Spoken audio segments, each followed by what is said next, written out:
নমস্কার বন্ধুরা, দীপার রান্নাঘরে তোমাদের সকলকে জানাই স্বাগত। আজকে খুব সুন্দর স্বাদের একটা নিরামিষ রেসিপি নিয়ে তোমাদের মধ্যে হাজির হয়েছি। আজকে রেসিপিটা করব সয়াবিন, পেঁপে আর আলু দিয়ে। তো চলো বেশি কথা না বলে পুরো ভিডিওটা দেখে নেওয়া যাক। এই রেসিপি কিন্তু দেখতে যতটা দুর্দান্ত, খেতেও কিন্তু ততটাই সুস্বাদু। প্রথমেই দেখো, গ্যাসের মধ্যে কড়াই বসিয়ে কড়াইয়ের মধ্যে দিয়ে দিলাম সর্ষের তেল। অবশ্যই রান্নাটা সর্ষের তেলে করতে হবে। তেলটা একটু গরম হয়ে আসলে জিরা ফোড়ন দিয়ে দিচ্ছি। আর আমি আলু আর পেঁপে ডুমো ডুমো করে কেটে ধুয়ে পরিষ্কার করে রেখেছিলাম, সেটা এখানটায় দিয়ে দিচ্ছি।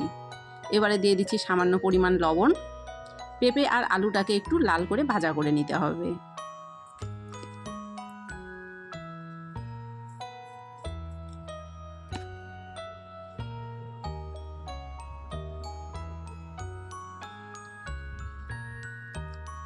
পেঁপে আর আলুটা কিন্তু দেখো বেশ লাল করে ভাজা হয়ে গেছে। এবারে এর মধ্যে দিয়ে দেবো সামান্য পরিমাণ হিং।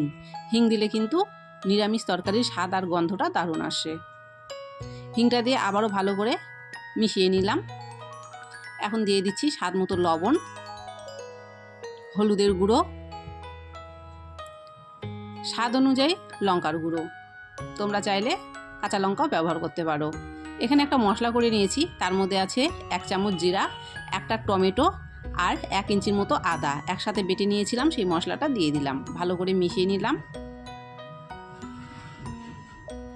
আর এখানে কয়েকটা সয়াবিন আমি আগে থেকেই সেদ্ধ করে জল ঝরিয়ে রেখেছিলাম, সেটাও এখন দিয়ে দিচ্ছি। খুব ভালো করে এখন সবগুলো কষিয়ে নেব।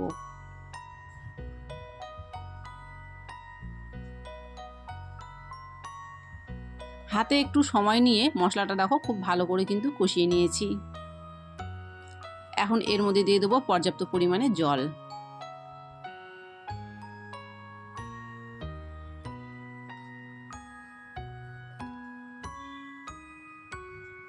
বেশি ঝোল কিন্তু আমি রাখবো না, সেই জন্য জলের পরিমাণটা কম দিলাম। শুধুমাত্র পেঁপে আর আলুটা সেদ্ধ হতে যতটুকু লাগবে ততটুকু।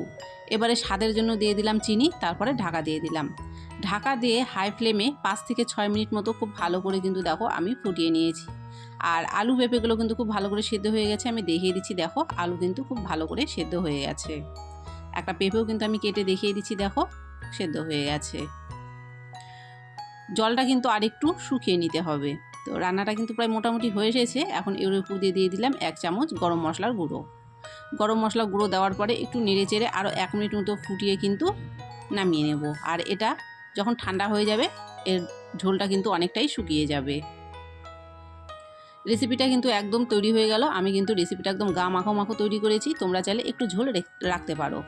এই রেসিপিটা কিন্তু গরম ভাত, রুটি, পরোটা সব কিছুর সাথেই ভালো লাগবে। তো তোমাদের কেমন লেগেছে অবশ্যই কিন্তু কমেন্ট করে জানিও। ভালো লাগলে অবশ্যই লাইক করো, ভিডিওটাকে শেয়ার করে দিও।